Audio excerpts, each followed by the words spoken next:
আজকে ঐতিহাসিক সোনারগাঁও আপনারা বেছে নিয়েছেন। ভাবি একটু আগে বলল ভাবি যে সোনারগাঁয়ে প্রথম আসছে। এই সোনারগাঁও ঐতিহাসিক সোনারগাঁও, ইশাকের রাজধানী, ফখরুদ্দিন মুবারক সাহেব রাজধানী, গিয়াসউদ্দিন সাহেব আজম সাহেব রাজধানী। এই ঐতিহাসিক সোনারগাঁওকে আমি এক সময় এটাকে মিনি বাংলাদেশ তৈরি করার চেষ্টা করেছিলাম, অনেক দূর চেষ্টা করেছি।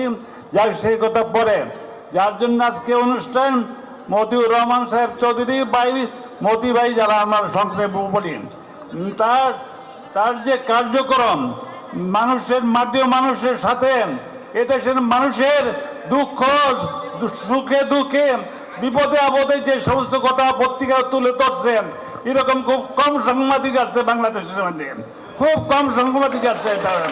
মানে এটা আজকে সে 27 বছর যাবত আজকে শুরু করছেন।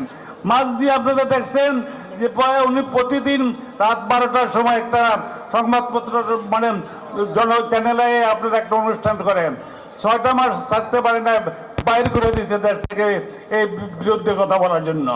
কাজেই আপনারা ওনাকে আমি বলবো, যতদিন আল্লাহ বাঁচায় রাখেন উনিও যেন মানুষের মাটি ও মানুষের কথা বলে, মাটি ও মানুষের এই দেশের কথা বলে, এ দেশের বিপদ আপদে থাকেন, এদেশের মানুষের সরকারের যে খুঁটিনাটি যে দোষ ত্রুটি আছে তুলে ধরলে না ধরলে এটা হয় না। অনেক সময় বিরোধী দল ছিল না, কিন্তু এই পত্রিকার মাধ্যমে আপনারা যারা সাংবাদিক ভাই সত্য কথাটা বলবেন। এই দেশের মধ্যে যারা আছেন, আপনারা মানব জীবনে যারা আছেন, অনেক থেকে সাংবাদিক এখানে আপনারা আছেন, আপনাদের এই কাজ করতে গিয়ে অনেক বিপদ হয়েছে, অনেক বিপদ আপদের আপনাদের সম্মুখীন হয়েছিলেন।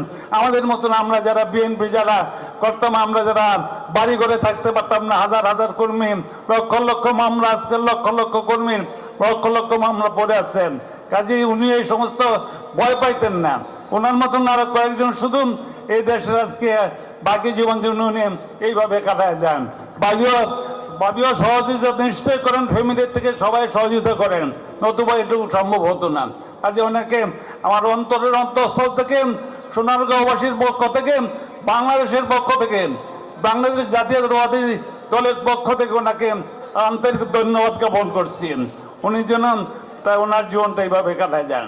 আর আমার জন্য দোয়া করেন, আমিও যেন আপনাদের পাশে, আমার সোনারগাঁওয়ের মানুষের পাশে, দেশের মানুষের পাশে, দেশের শান্তি প্রতিষ্ঠা করার জন্য, দেশের উন্নয়নের জন্য, এই সোনারগাঁও আমার নির্বাচনী এলাকা, সোনারগাঁয়ের উন্নয়নের জন্য, সোনারগাঁয়ের শান্তি প্রতিষ্ঠা করার জন্য, সোনারগাঁয়ের মানুষের দেশের মানুষের খেদমত করার জন্য আল্লাহ যেন আমাকে যতদিন বাঁচায় রাখে তৌফিক দেয়, যাতে কাজ করে যেতে পারি।